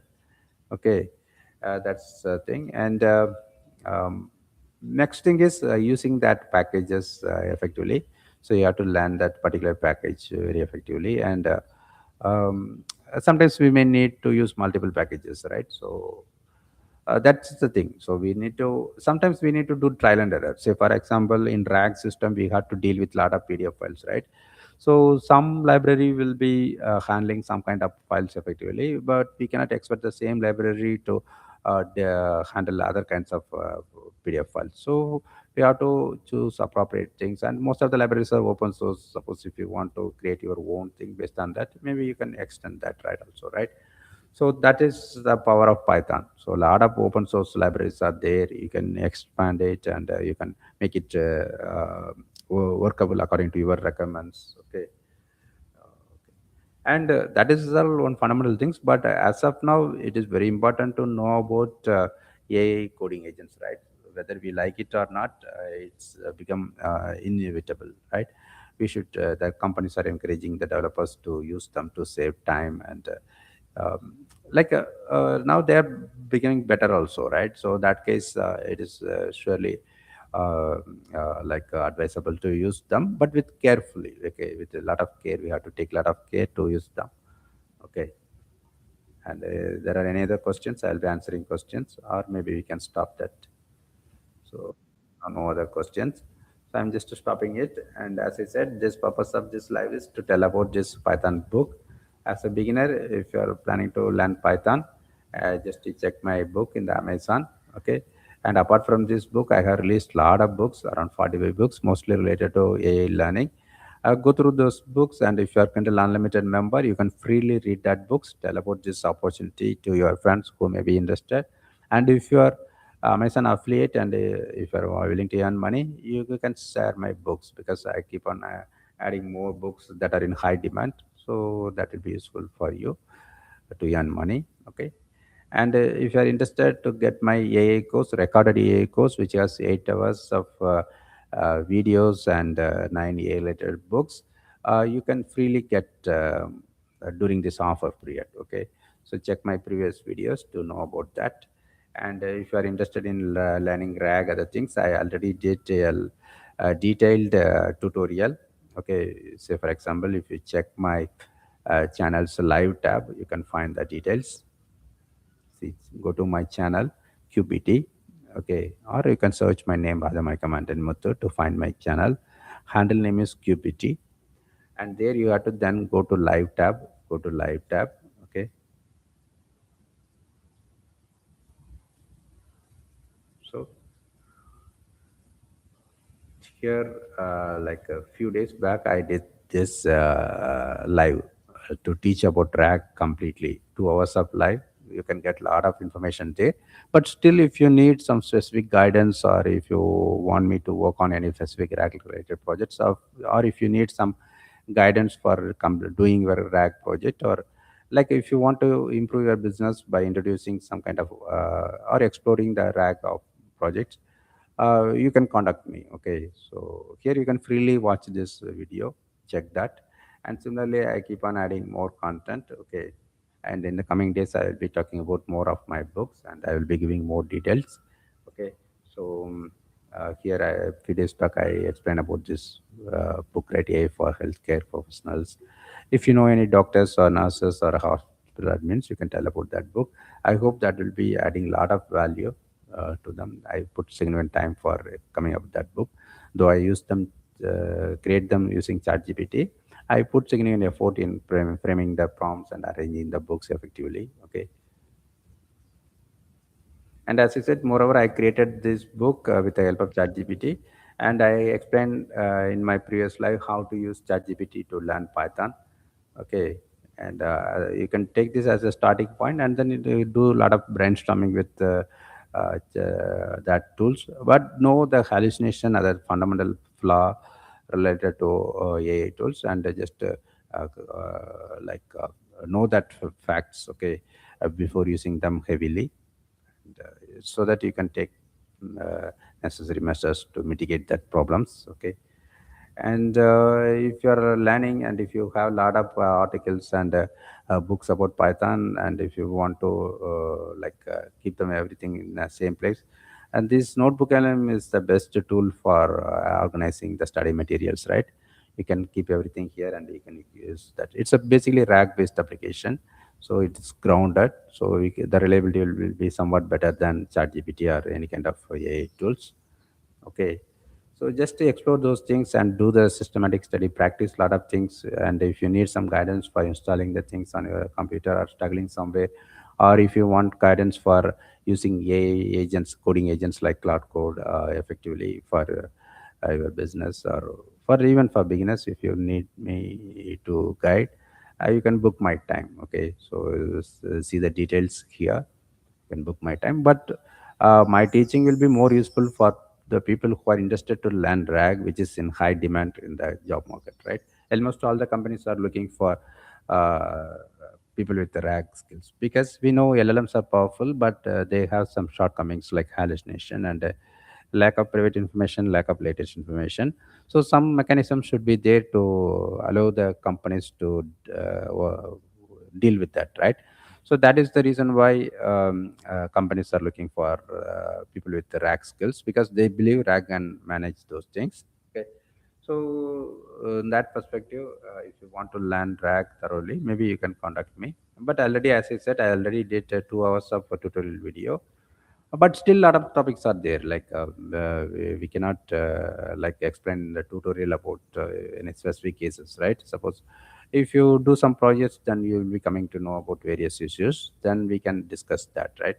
So that's what my other people are learning from me. So if you want that kind of guidance, you can contact me, and you can tell about this opportunity to your friends also. Okay, thanks. Bye. I'll be just disconnecting. Okay, thanks. Bye. If you are watching this live after ending this live, I'll be keeping that.